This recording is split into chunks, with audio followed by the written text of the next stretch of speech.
Voyons maintenant le dégorgement automatisé et comparons avec les phases manuelles.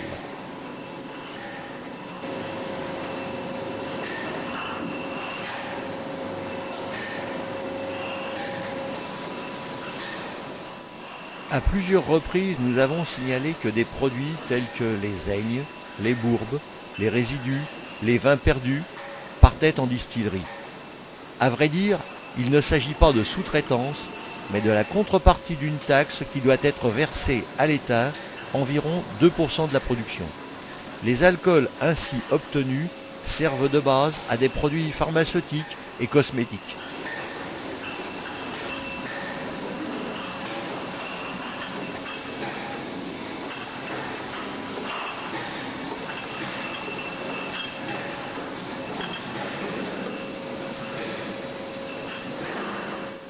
On comprend que tout soit automatique, car voici le niveau sonore normal de cette chaîne.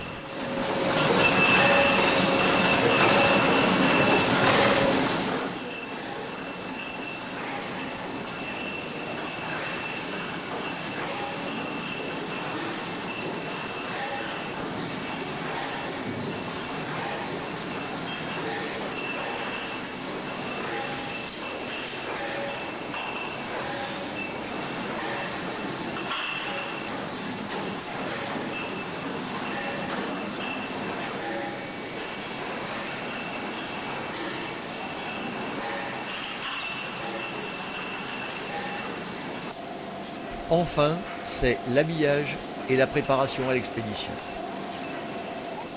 Les bouteilles sont nettoyées, séchées et recouvertes de leur capsule congée. C'est le timbre fiscal obligatoire permettant la commercialisation et le transport.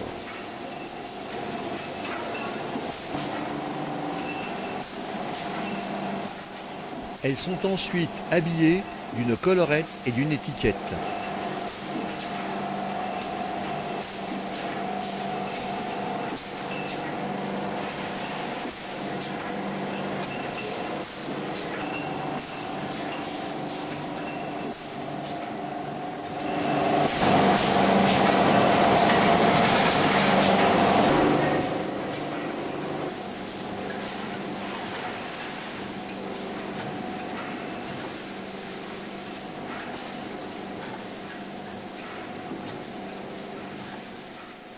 Puis elles sont contrôlées et conditionnées en carton.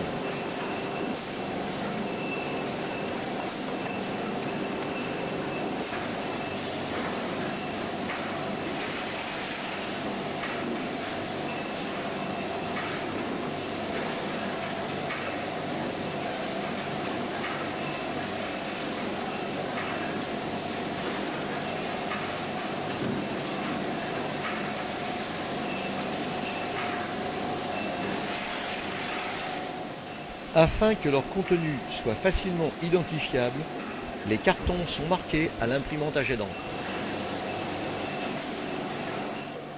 Enfin, ils sont palettisés pour faciliter l'expédition. Depuis 1979, pour satisfaire à la réglementation européenne, l'étiquette de vin de champagne doit comporter les 9 indications suivantes. Premièrement, la mention champagne, car par définition, tout champagne est d'appellation d'origine contrôlée. Deuxièmement, la marque ou dénomination originale de chaque maison. Troisièmement, la teneur en sucre résiduel. Quatrièmement, le volume nominal exprimé en centilitres ou millilitres. Cinquièmement, le titre alcoométrique, toujours exprimé en pourcentage entre 10 et 13%. 6, 7 et huitièmement, le nom de l'élaborateur, la commune d'élaboration et le pays d'origine, autrement dit France. Neuvièmement, l'immatriculation professionnelle, attribuée par le CIVC à chaque élaborateur pour chacune de leurs marques, et comprenant une suite de chiffres précédés de 2 initiales indiquant le statut de l'élaborateur. Viticulteur élaborant un produit totalement issu de son propre vignoble. Viticulteur, membre d'une coopérative et confiant à celle-ci l'élaboration de son champagne. Coopérative, élaborant pour son compte ou pour celui de ses adhérents le produit de leur vignoble. Maison de champagne élaborant pour son compte des raisins achetés à des vignerons. Vignerons qui unissent leurs moyens pour vinifier et commercialiser leur production. le plus souvent cavistes, restaurateurs ou traiteurs, commercialisant un produit réalisé par un élaborateur.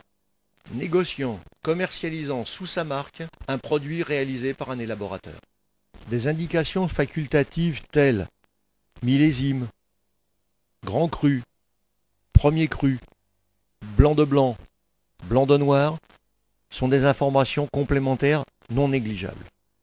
Mais revenons au CIVC où nos jeunes sommeliers vont déguster 4 différents champagnes servis dans des flûtes type Versailles. Elles maintiennent mieux les arômes et commenter pour chacun les aspects visuels, olfactifs, gustatifs, rétro-olfactifs et aussi suggérer le ou les plats qu'ils accompagneront le mieux. Ensuite, au nez, en bouche, la difficulté de la dégustation des champagnes, c'est au-delà du gaz, c'est aussi le dosage. Donc en fait, c'est vrai que nous, ce qu'on recherche, c'est l'équilibre alcool-acide, mais également dosage, donc sucre. Donc là, vous avez 3 paramètres importants. En plus c'est sucré, plus ça va altérer votre perception de l'acidité d'un champagne. Donc plus ça va être sucré, moins ça va vous paraître acide. Donc l'harmonie des champagnes, c'est de pouvoir avoir ces 3 paramètres, j'allais dire, harmonieusement associés. Des bulles? Oui, alors l'analyse des bulles, c'est vrai, on va commencer par là. Donc la bulle. C'est à l'aspérité, pas de bulle. Et en plus, on a été le plus loin que ça dans les recherches en champagne, c'est qu'au-delà de l'aspérité du verre, c'est le nucléide, ce qu'on appelle le nucléide, c'est-à-dire la naissance, le point de naissance d'une bulle. En fait, souvent ce sont des morceaux de coton. Si vous voulez avoir une très belle effervescence, laver à l'eau chaude, essuyer au torchon. Et bon, c'est vrai que dans le commerce, vous allez peut-être tomber sur des verres grattés, gravés dans le fond. Ça, c'est parce que ce sont des gens qui lavent les verres au lave-vaisselle, on ne peut pas faire autrement. Mais il faut savoir que l'effervescence est due au verre.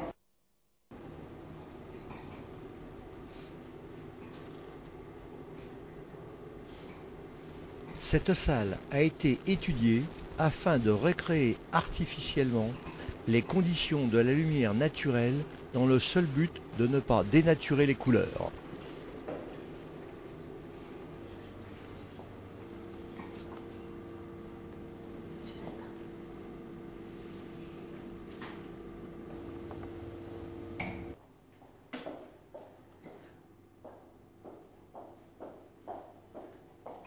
Dans un silence que nous avons déjà rencontré lors d'autres dégustations, nos sommeliers recherchent les différents arômes ainsi que les différentes saveurs propres à chacun des champagnes.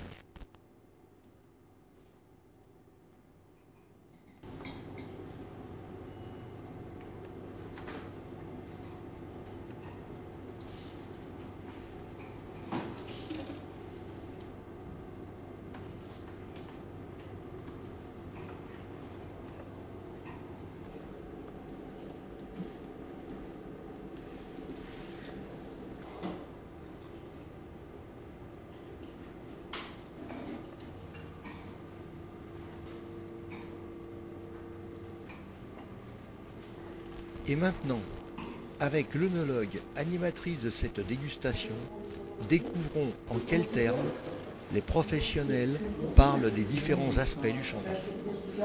Ah, ça change, voilà, c'est ça. C'est vrai que ça, je dirais pas que c'est dérangeant. Il est assez profond. C'est-à-dire que si on avait eu quelque chose de jeune, on aurait eu des reflets verts. Donc là, au vu de la couleur, je ne peux pas encore dire si c'est un vieux champagne, mais je me dis soit c'est un pinot, soit c'est un vieux chardonnay, soit c'est un assemblage qui a déjà un petit peu évolué. Au niveau du nez, donc là on a quelque chose de très ouvert, très épanoui, qui fait plaisir, c'est agréable, ça flatte. Par contre, ce qui va peut-être tout de suite vous surprendre, c'est la complexité. C'est-à-dire que là, on a un nez complexe de notes évoluées, mais de grillés, de fruits jaunes, de fruits confits. C'est pas mis, c'est grillé, c'est fruits jaunes mais confits. Il y a un petit peu de notes végétales, c'est-à-dire, c'est vrai qu'en Champagne, on a tendance à vouloir le mettre partout, l'acacia, le chèvrefeuille, ces fleurs un peu suaves. C'est vrai que c'est toujours un peu chardonnay. Est-ce qu'en bouche, c'est la même chose? Alors, ce qui est intéressant, c'est l'adéquation nez-bouche. J'ai pas de décalage. Donc parfois, on est un peu surpris parce qu'on a le nez qui est d'une telle façon et puis la bouche, elle peut être complètement différente. Il y a quelque chose d'un petit peu champignon, mais on est dans la subtilité, c'est plutôt le mousseron. Enfin, le champignon blanc, le champignon des prés, champignon de Paris. Je pense qu'on est aussi un petit peu sur l'évolution. Il y a quelque chose de floral aussi, je trouve. Mais bon, globalement, il y a quand même pas mal de choses. C'est vrai que quand on a moins de gaz, c'est plus facile de déguster là. Alors, il y a de l'acacia, il y a du miel. Enfin, c'est un 100% pinot noir en l'occurrence, parce qu'effectivement, on pouvait avoir des... Parfait. Qui est-ce qui l'avait trouvé C'est les couleurs moi, qui m'ont... Totalement moi. Là, c'était assez net.